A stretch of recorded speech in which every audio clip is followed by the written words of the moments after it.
നമസ്കാരം. ഇന്ന് ഞാനിവിടെ പറയാൻ പോകുന്നത് സാധാരണക്കാരായ ആൾക്കാർക്ക് ഉപകാരപ്പെട്ടൊരു കാര്യമാണ്.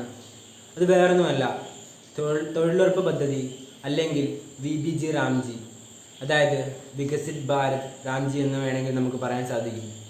അപ്പോൾ ഇതെന്ന് പറയുമ്പോൾ പ്രധാനമായും സാധാരണ മഹാത്മാഗാന്ധി തൊഴിലുറപ്പ് പദ്ധതിയേക്കാളും കുറച്ചും കൂടി ആവിഷ്കരിച്ചാണ് ഇത് ഇറക്കിയിരിക്കുന്നത്. ഇത് ജൂലൈ 1 മുതലാണ് നമ്മുടെ നാടുകളിൽ ഇത് തുടങ്ങാൻ പോകുന്നത് എന്നാണ് പറയപ്പെടുന്നത്. അപ്പോൾ ആദ്യം തന്നെ മഹാത്മാഗാന്ധി തൊഴിലുറപ്പ് പദ്ധതി എന്താണെന്ന് നമുക്ക് നോക്കാം. അപ്പോൾ അതെന്ന് പറയുമ്പോൾ എല്ലാ കുടുംബങ്ങൾക്കും 100 ദിവസം പണി ഉറപ്പ് നൽകുന്ന ഒരു സ്കീമാണ് ഈ മഹാത്മാഗാന്ധി തൊഴിലുറപ്പ് പദ്ധതി എന്ന് പറയുന്നത്. അപ്പോൾ അതെന്ന് പറയുമ്പോൾ ഈ സാധാരണ നാടുകളിലുള്ള വികസനം തന്നെയാണ് അതും ഉദ്ദേശിക്കുന്നത്. അതായത് കുളം വൃത്തിയാക്കുക, ജലസംഭരണികൾ വൃത്തിയാക്കുക, അതുപോലെ തന്നെ വൃക്ഷം നടുക, അങ്ങനെയുള്ള കാര്യങ്ങളൊക്കെ, അതായത് ഈ ആൾക്കാരുടെ പ്രൈവറ്റ് പ്രോപ്പർട്ടീസൊക്കെ വൃത്തിയാക്കുന്ന ഒരു സ്കീമും കൂടി ആയിരുന്നു ഈ മഹാത്മാഗാന്ധി തൊഴിലുറപ്പ് പദ്ധതി എന്ന് പറയുന്നത്. അപ്പോൾ അതിൽ നിന്ന് എന്താണ് വ്യത്യാസമായത്, ഈ പുതിയ സ്കീം എന്താണെന്ന് നമുക്ക് നോക്കാം. അതായത് ഈ VBG റാംജി എന്താണ് നമുക്ക് നോക്കാം. ഇതെന്ന് പറയുമ്പോൾ 125 ദിവസമാണ് പണി ഉണ്ടാവുക. പിന്നീട് മൊത്തം നമുക്ക് ഡിജിറ്റലൈസ് ആവാൻ പോവുകയാണ്. അതെന്താണെന്ന് വെച്ചാൽ ഈ അറ്റൻഡൻസും, അതായത് നമുക്ക് ജോലി വേണമെങ്കിൽ അതും, പിന്നെ ഈ KYC അപ്ഡേറ്റും വെരിഫിക്കേഷനും എല്ലാം തന്നെ ഒരു ഡിജിറ്റലൈസ് ഫോമിലേക്ക് മാറ്റാൻ പോവുകയാണെന്നാണ് പറയപ്പെടുന്നത്. അതായത് ബുക്കും പേനയും എന്നൊരു സ്കീം അവിടെ പൂർണ്ണമായും മാറ്റാൻ പോവുകയാണ്. പിന്നീട് ഈ ജോലിക്കാരുടെ അക്കൗണ്ടിലേക്ക് ഡയറക്റ്റാണ് പൈസ വരിക. അപ്പോൾ ഇതൊക്കെയാണ് പ്രധാനമായുള്ള മാറ്റങ്ങൾ എന്ന് വേണമെങ്കിൽ നമുക്ക് പറയാൻ സാധിക്കും. പിന്നീട് കാര്യം നോക്കുകയാണെങ്കിൽ നമ്മുടെ പഴയ സ്കീമിൽ 80 കോടിയാണ് നമ്മുടെ സർക്കാർ മാറ്റിവെച്ചിരുന്നത്. പക്ഷേ ഈ പുതിയ സ്കീമിൽ ഏകദേശം 80,000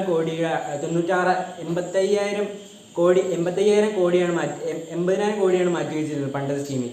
പക്ഷേ ഈ പുതിയ സ്കീമിൽ 95,000 കോടി ഏകദേശം മാറ്റി വെച്ചിട്ടുണ്ടെന്നാണ് കണക്കുകൾ നമ്മളോട് പറയുന്നത്.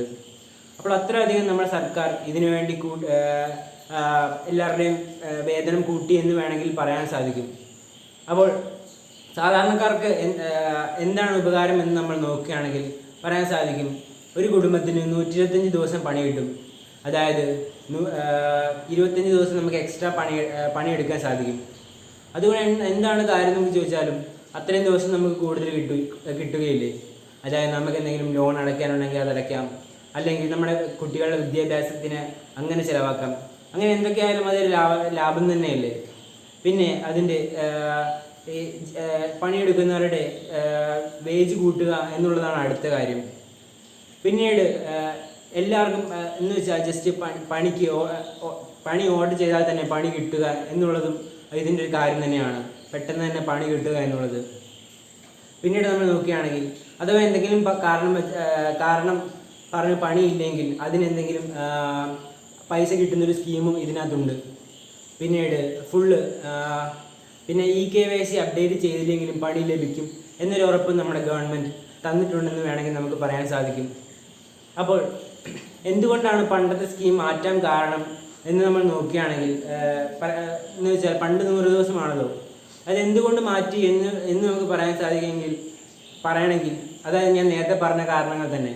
എന്ന് വെച്ചാൽ ഗ്രാമീണർക്ക് പൈസ കൂടുതൽ കിട്ടുക, പണി കൂടുതൽ കിട്ടുക, പിന്നെ ഈ ബുക്കും പേപ്പറും മാറ്റി ഫുൾ ഡിജിറ്റലൈസ്ഡ് ആക്കുക, പിന്നെ എന്തെങ്കിലും കാരണത്താൽ ഈ KYC അപ്ഡേറ്റ് ചെയ്തില്ല എന്ന് വെച്ച് പണി ലഭിക്കാതിരിക്കരുത് എന്നൊക്കെയുള്ള കാരണം കൊണ്ട് തന്നെയാണ് ഈ പുതിയ പദ്ധതി ആവിഷ്കരിച്ചിരിക്കുന്നത് എന്ന് വേണമെങ്കിൽ പറയാൻ സാധിക്കും. പിന്നെ ഞാനൊരു വിദ്യാർത്ഥി ആയതുകൊണ്ട് തന്നെ ഇതിൻ്റെ സാങ്കേതിക വിദ്യ എന്തൊക്കെയാണെന്നും കൂടി ഞാൻ പറയുകയാണ്. അതായത് ഇവിടെ ആധാർ വെരിഫിക്കേഷൻ ഡിജിറ്റലായിട്ടാണ്, അതുപോലെ തന്നെ അറ്റൻഡൻസ് സിസ്റ്റം ഡിജിറ്റലായിട്ടാണ്, അതുപോലെ തന്നെ മസ്റ്റ്രോൾ, അതുപോലെയുള്ള എല്ലാ കാര്യങ്ങളും ഡിജിറ്റലായിട്ട് തന്നെയാണ് ഇത് രൂപകൽപ്പന ചെയ്തിട്ടുള്ളത്. അതായത് പണ്ടത്തെ കാട്ടിലും വലിയൊരു മാറ്റം തന്നെയാണ് ഈ ഒരു പുതിയ സ്കീമിൽ കൊണ്ടുവന്നിട്ടുള്ളത് എന്ന് പറയാൻ സാധിക്കും. പിന്നീട് നമ്മൾ നോക്കുകയാണെങ്കിൽ ഇതിൻ്റെ ഇതിന് കേന്ദ്രത്തിന് എത്ര പങ്ക്, നമ്മുടെ കേരളത്തിന് അതുപോലെ സംസ്ഥാനങ്ങൾക്ക് എത്ര പങ്ക് എന്ന് നമ്മൾ നോക്കുകയാണെങ്കിൽ, അതായത് പണ്ടെന്ന് പറയുമ്പോൾ 100% നമ്മുടെ കേന്ദ്രം തന്നെയായിരുന്നു ഇതിന് പൈസ മാറ്റി വെച്ചിരുന്നത്. പക്ഷേ ഈ പുതിയ സ്കീമിൽ അങ്ങനെയല്ല, തികച്ചും മാറിയിരിക്കുന്നു. ഈ വികസിത സംസ്ഥാനങ്ങളിൽ ഏകദേശം 60% കേന്ദ്രവും 40% നമ്മുടെ സംസ്ഥാനങ്ങളും മാറ്റിവെക്കണം എന്നാണ് പുതിയ നിയമം. പിന്നെ ഈ വികസിതമല്ലാത്ത ഈ 7 സിസ്റ്റേഴ്സ് എന്ന് പറയുന്ന സംസ്ഥാനങ്ങൾക്കൊക്കെ, അതായത് അരുണാചൽ പ്രദേശ് അങ്ങനെയുള്ള സംസ്ഥാനങ്ങൾക്കൊക്കെ ഏകദേശം 90% കേന്ദ്രം മാറ്റിവെക്കാമെന്നും 10% മാത്രം സംസ്ഥാനം മാറ്റിവെച്ചാൽ മതിയെന്നും ഉള്ളൊരു സ്കീമിലേക്കാണ് വന്നിരിക്കുന്നത്. പിന്നെ ഇതിന് ഏകദേശം 7 കോടി കുടുംബമാണ് ഇതിന് അപ്ലൈ ചെയ്തിരിക്കുന്നത് എന്നാണ് പറയപ്പെടുന്നത്. എന്ന് വെച്ചാൽ ഈ ജോലിക്ക് വേണ്ടി. അപ്പോൾ അതിൽ ഏകദേശം 6 കോടി പേർക്ക് ജോലി ലഭിക്കുന്നുമുണ്ട് എന്നാണ് കണക്കുകൾ പറയുന്നത്. അതായത് ഏകദേശം 90% പേർക്കും നമ്മുടെ ഇന്ത്യയിൽ ജോലി ലഭിക്കുന്നുണ്ട് എന്ന് പറയാൻ സാധിക്കും.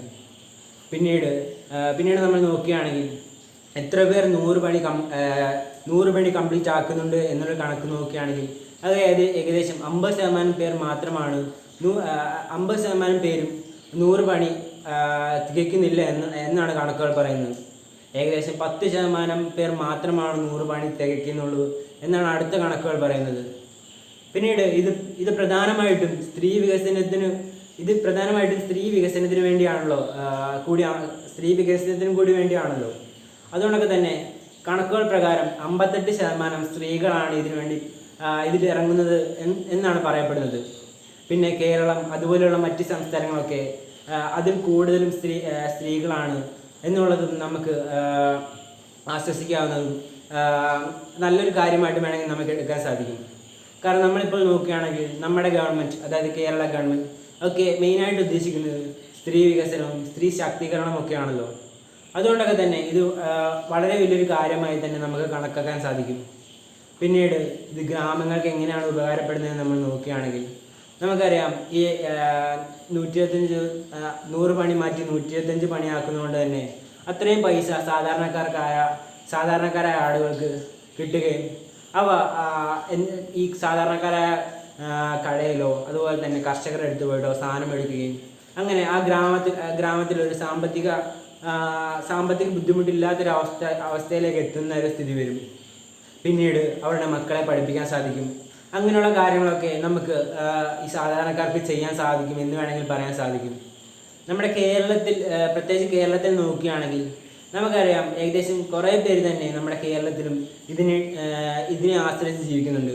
അതായത് നാടോടി സ്ത്രീകൾ, ചെറിയ ചെറിയ കട നടത്തുന്നവർ, പിന്നെ പ്രായമായവർ എന്നിങ്ങനെ ധാരാളം പേർ ഇതിനെ ആശ്രയിച്ച് ജീവിക്കുന്നുണ്ടല്ലോ. അപ്പോൾ അവർക്കും ഇതൊരു വലിയൊരു ആശ്വാസം തന്നെയാണ്. പിന്നീട് ഇവിടെ കുറച്ച് സംശയങ്ങൾ ഉന്നയിക്കുന്നത് എന്താണെന്ന് വെച്ചാൽ, ഇവിടെ നമ്മൾ നേരത്തെ പറഞ്ഞതുപോലെ 40% നമ്മുടെ സംസ്ഥാനം മാറ്റിവെക്കണം എന്നൊക്കെ പറഞ്ഞല്ലോ. അപ്പോൾ അത്രയും